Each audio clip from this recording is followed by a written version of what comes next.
보물찾기가 시작되었다. 나는 이 치열한 보물찾기에서 다행스럽게 심사관이라는 안정적인 자리를 가지고 있다. 참가자들이 출발한 것이 아마 30년 전으로 알고 있다. 물론 내가 30년 동안 이곳에서 참가자를 기다리고 있던 건 아니었다. 기껏해야 나는 7년에서 8년도 되지 않았다.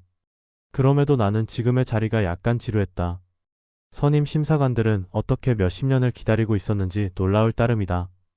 하지만 곧 있으면 참가자들이 나타날 것이고 내가 맡은 일을 할 수 있을 것이다. 마침 피쩍 마른 남자가 다리 한쪽을 바닥에 질질 끌며 내 쪽으로 다가왔다.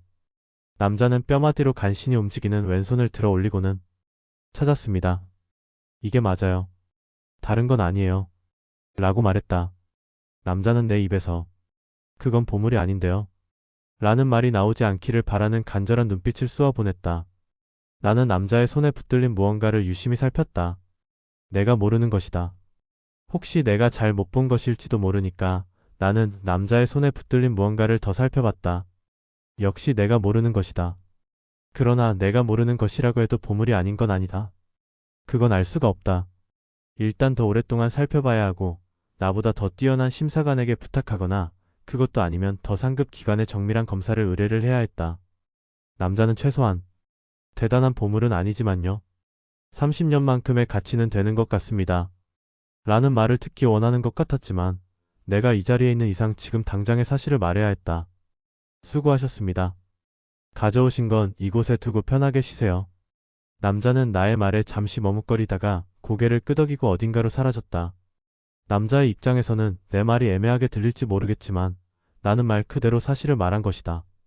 그 다음은 불행한 여자였다. 내 전임 심사관은 다른 건 제대로 알려주지 않았지만 불행을 몸에 달고 오는 사람을 보면 무조건 피해야 한다고 알려주었다. 그 덕분에 나는 불행의 모양을 꽤나 세세하게 알 수 있었는데 여자의 몸에 징그럽게 움직이는 그것의 모습에 나는 거기에 서서 내려놓으세요. 라고 말해야 했다. 여자의 불행이 나에게 옮길 것 같았기 때문이다. 여자는 내 쪽에서 10걸음 정도 떨어진 곳에서 어물쩡거렸다. 나는 여자의 불행이 조금씩 몸집을 키우는 것 같아 공포를 느끼며 말했다. 지금 내려놓고 가지 않으면 없던 걸로 할 거예요. 여자는 그제야 내 말을 들었는지 바닥에 무언가를 떨어뜨려 놓고 사라졌다. 나는 몇 겹의 보호 장비를 착용하고 여자가 있었던 자리로 가서 불행의 잔재를 뽑아내고 여자가 가지고 왔던 보물을 발로 차서 어딘가로 보냈다. 혹시 그것이 진짜 보물일지도 모르지만 불행이 달라붙어 쓸모는 없을 것이다. 내가 보호 장비를 벗고 이마에서 흐르는 땀을 닦고 있는데 지평선 너머에서 거대한 남자가 해를 등지고 걸어왔다. 남자의 양팔과 양다리는 바깥쪽으로 벌어져 뒤뚱거렸다.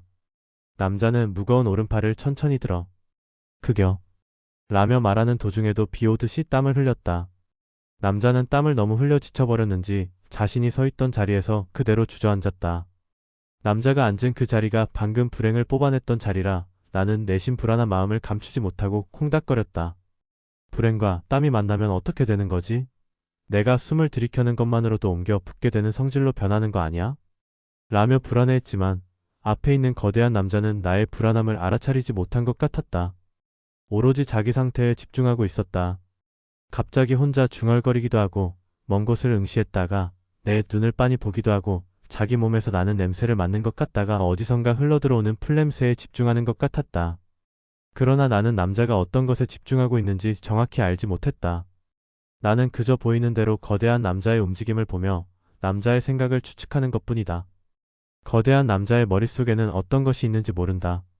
그것은 거대한 남자만 온전히 알 수 있는 부분이었다.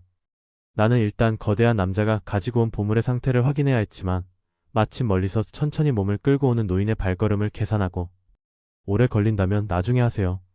오래 걸린다면 나중에 하세요. 라고 할 수밖에 없었다.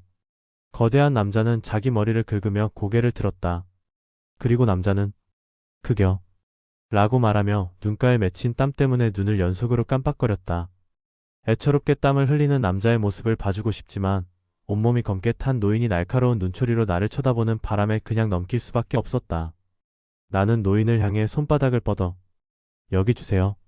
라고 말했다. 거대한 남자는 힘겹게 몸을 일으켜 어디론가 향했는데 노인은 남자의 거대한 몸을 보며 저래서야 라고 혀를 찼다. 노인은 남자의 거대한 몸에 대해 나와 이야기를 나누고 싶어 했지만 나는 다시 손바닥을 쭉 펴서 주세요. 라고 말했다. 내가 노인의 보물을 확인하는 동안 노인은 자신이 어떻게 보물을 찾았고 어떤 고생을 했는지 주저리 말했지만 너무 재미가 없어서 제대로 들리지 않았다. 나는 곧 보물의 상태를 완전히 확인하고 노인에게 말했다.